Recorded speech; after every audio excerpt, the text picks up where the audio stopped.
Wendy. This is Kate. You and I are neighbors. We live just down the street from you. We've met before, but it was a long time ago. I got your number from Barbara, your next-door neighbor. I hope that was okay. I wanted to ask your advice about something important. Are you busy right now? I can text you again another time if you're busy now. Oh, Kate! Yes, hello. I remember meeting you at the block party last year. How are you this evening? No, I'm not busy right now. I just put the kids to bed and I'm unwinding with a glass of Chardonnay. Is there something I can do for you? Is there another block party happening soon? I did so much for the last one and I don't know if I can contribute to another one soon. Oh, no, it's nothing regarding the next block party, so don't worry. I actually wanted to ask you something about your work. You work at the jewelry store downtown, right? The very exclusive one near City Hall? Yes, that's right. That's us. We have a wonderful location there. And I don't want to brag or anything, but our place is a very high-end and exclusive establishment, and our clientele is extremely well-to-do. Why do you ask? I don't know if I can help you or not, but please tell me what you're wanting to ask me about. I ask because my husband and I will be celebrating our 15-year wedding anniversary this year, and we're thinking about getting a ring to mark the special occasion. Oh, is that so? You two are planning on buying a ring, are you? How quaint. I'm sure that will be a lovely little celebration. Yes, that's right. It's a landmark anniversary, and my husband Brian is saying that he wants to do this to commemorate it. He really loves to mark special occasions with special things. I've been thinking that we should do this at your place, but I looked online and I couldn't really find any information about how to make an appointment or anything. So I got your number from Barbara. Oh, I see. Well, you must know that our shop is very selective about whom we sell to. We don't just let anyone walk in and browse our merchandise, you know. We cater to a lot of VIP-level customers, so we operate strictly by personal introductions and networking. We found that this is the best way to maintain our image and our clients' privacy. Oh, I see. Yes, that makes sense. I can see why you would operate that way. That's totally understandable. Having said all that, if it's not too much to ask, would you be able to introduce us as new customers? We would be so grateful and honored. Pardon me? You want me to introduce you and your husband as new customers at my establishment? Well, if it's okay, that is. I looked at your shop's website and there were so many beautiful pieces there. I'd really like to get our anniversary ring at your place. It would be wonderful and even more special if we could do it at your place. If it's not too much trouble to get us in there, of course. I understand that you have a policy and procedures to follow. Yes. Well, I'm not sure that's doable, actually. It might be difficult, shall we say. To be honest, I don't think that I can do that, actually. I see. I thought it might be tough, but I wanted to at least ask. If you only operate through networking and personal introductions, you really have to be able to trust the clients that you bring in, I bet. You and I are just neighbors, and we don't really know each other well, so I can see how this might be a stretch for you. But we do have mutual acquaintances, so it's not like I'm a total stranger off the street either. Well, that's part of the reason why I don't think it's a good idea, but it's not my main concern, actually. More than that, I'm concerned about your ability to actually pay for a ring, if I'm being totally honest. Excuse me? You think that we can't afford to shop at your place? I assure you that we wouldn't want to look at your merchandise if that were the case. Yes, well, it's all well and good for you to claim that, but you must forgive me because, I've seen your husband. He's always wearing beat-up old clothes that look like he got them at Goodwill or the Salvation Army or something. Ripped-up jeans and raggedy old t-shirts and Hawaiian shirts and such. I really can't imagine that anyone who dresses like that could possibly be able to afford to shop at our establishment. It's just my professional judgment, based on years of experience dealing with the public. I'm sure you understand. If he can't even afford to wear decent clothes, how on earth is he going to pay for a ring? And not just any ring, but a ring of the caliber that we sell. Wow, I don't even know what to say to that. You're jumping to a conclusion that's really not appropriate. I mean, yes, my husband does wear secondhand clothes a lot, but that doesn't mean that we're poor. In this day and age, I'm surprised that I need to even have this conversation. Oh, you don't need to hide it, dear. It's perfectly fine and I understand. Believe me. There's no shame in it. We all have our ups and downs, you know. But look, I've seen Brian hanging around the mall on weekdays enough times that it's pretty clear what the situation is. He certainly has a lot of free time, doesn't he? You can be honest with me. There's no judgment here. He's out of work, isn't he? It's okay. It happens. If you're the breadwinner in the family, good for you. Excuse me? What did you just say about my husband? That's not the case at all. You're mistaken. As I said, you're jumping to inappropriate conclusions. Oh, I'm so sorry. So he does do something to earn a bit of money. I see. That's very good then.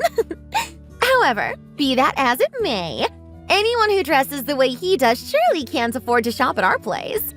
Our merchandise is priced far beyond the reach of you and your husband, I'm afraid. And we can't just let anyone in. I'd be risking both my reputation and the stores if I were to bring in someone like your husband, who could easily be mistaken for a homeless person. I'm sure you understand. It's a matter of maintaining our image, you see. It's just business, dear. Excuse me? What right do you have to talk about me and my husband like that?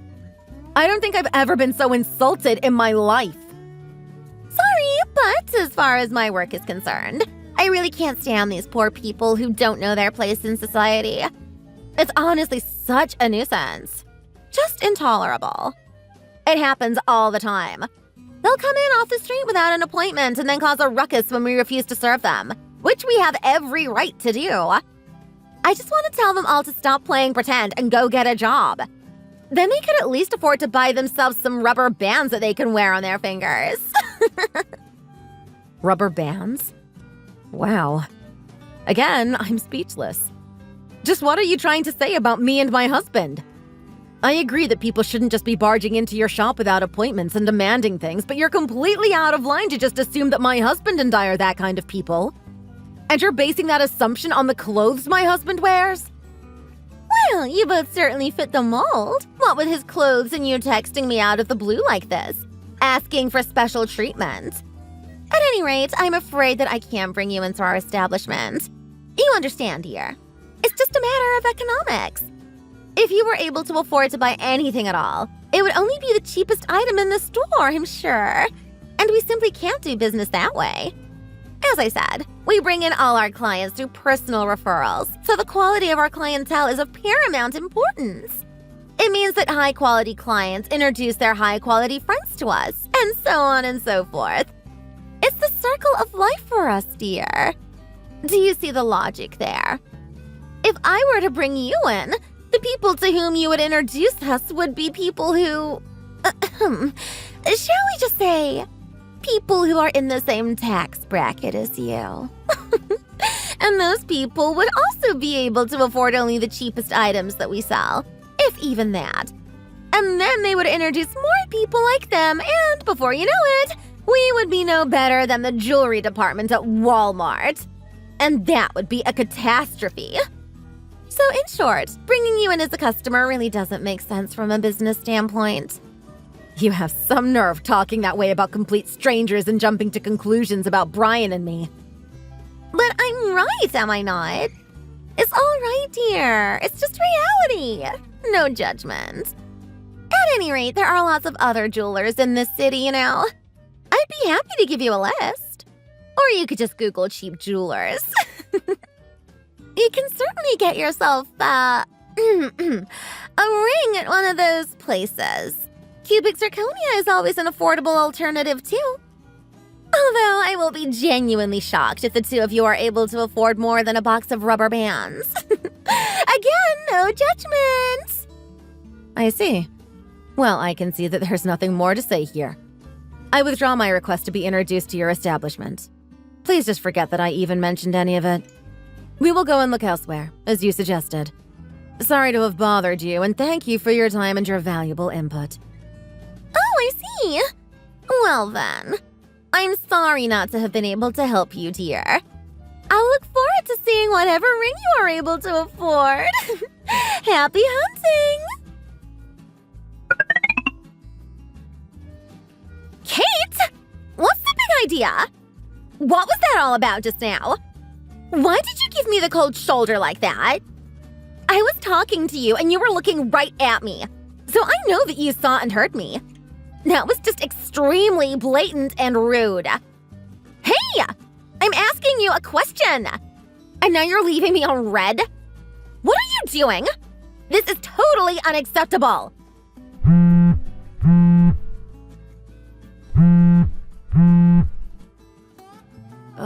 What is it? Do you have something that you want to say to me? What's suddenly so important that you have to talk to me right now? Yes, I do have something to say to you. Why did you just ignore me at the supermarket just now? I was talking to you, and you completely ignored me in front of everyone there. Well, I didn't want to talk to you, so I didn't. It's pretty simple. You cast aspersions on my husband and me, and you even insulted my friends, whom you haven't even laid eyes on, and you wouldn't know who they were if you did meet them. When I made a simple inquiry about you giving us an introduction at your shop, you responded by ridiculing me and insulting me. And then today, you again made fun of me and badmouthed me so loudly to the other customers at the supermarket that I could hear it myself. I'm sure that was intentional, though. Most sane people with even a little self-respect wouldn't want to talk to you either after being treated like that. So, asked and answered. I have other things to do now, so... Okay, I see what you're saying, but let's set that aside for a moment, shall we? There are more important matters to discuss. What we really need to talk about is that amazing ring that you were wearing. Oh, that. Yes, what about it? I told you that I would shop elsewhere, didn't I? Where did you get that gorgeous thing? It's magnificent. I mean, I only saw it for a moment and from a distance, but it's obviously a really wonderful piece. That was obviously a real diamond, and it looked like at least 1 carat. Am I right? How much did it set you back? Or are you just borrowing it? Well, not that it's any of your business, but since you made it clear that you didn't want our business, we went to another jeweler that a friend introduced us to. They had a very nice selection, and we ended up spending about $50,000 there. They were so accommodating. Wonderful service. Huh? Did you add a 0 to that number? $50,000? That's actually how much you spent on that ring? That's what we paid for his and hers rings. A pair, actually. It ended up being quite a bit cheaper than we thought, actually. A pleasant surprise, to say the least. We consulted with the designer and had them custom-made just for us. It's a one-of-a-kind design that nobody else on Earth has or will ever have. I can't believe you were able to spend $50,000! Where on earth did you get that money from? Did you win the lottery? I mean, your husband dresses like he shops at Goodwill and all he seems to do is hang around the mall. He's obviously unemployed and you don't make much money either, I'm sure. Please tell me the story of how you paid for that. It must be a great story.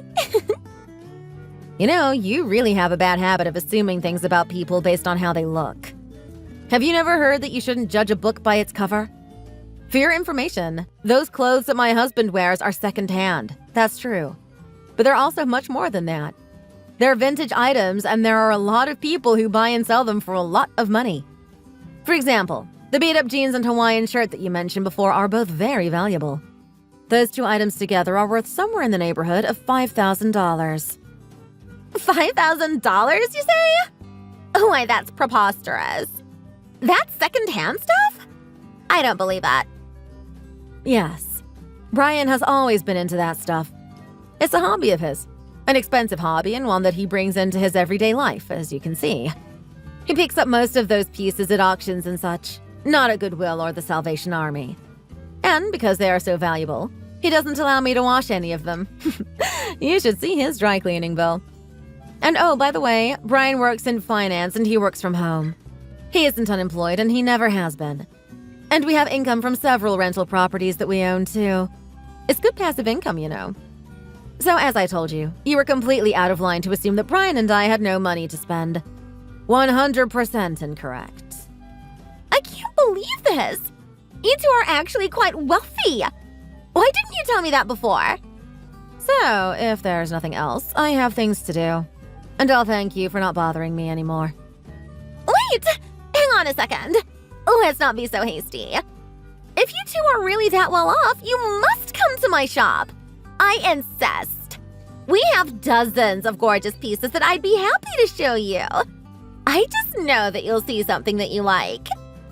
I'll show you all the merchandise that only the VIPs get to see. You can look at everything, even our secret reserve. And of course, I'll be sure to give you the best price possible on all of it. After all, you're both a VIP and my neighbor, so it's only right. If you like what you see, you and Brian can tell your friends, family, and colleagues too. How does that sound? 2 words. No thanks. We wanted rings and we bought them at a place that treated us with the respect that we deserve. Well, in that case, we have necklaces, earrings, bracelets, and all kinds of other lovely accessories too. Our selection is second to none. No, that won't be necessary. What I'm trying to say to you is that I have no intention of patronizing any shop that you work for. And it's quite amazing that you suddenly want us in your store after insulting us and refusing to let us in the way you did before, to be quite honest. Well, I obviously was misunderstanding a few things about you two. For example, I had no idea that vintage clothing was so valuable and commanded such prices. That's a very interesting tidbit. Oh, there's really no point in making excuses now. It's much too late for that, dear. And besides, we have no intention of giving our money to someone who isn't even capable of apologizing for insulting us and our friends repeatedly. We'll also be telling all of those friends of ours who are in the same tax bracket as us that they should avoid your shop as well. Wait! Oh, please don't do that. I apologize. Please accept my apology. I am so sorry that I made bad assumptions about you and your husband. You're right. I jumped to conclusions. Please forgive me. Please just don't badmouth our shop to everyone. Badmouth? We wouldn't do that. That's just low-class behavior, and we don't want to stoop to your level, you know. We'll just have to say that this business relationship wasn't meant to be and leave it at that for now. No, on second thought, not just for now. Forever, actually.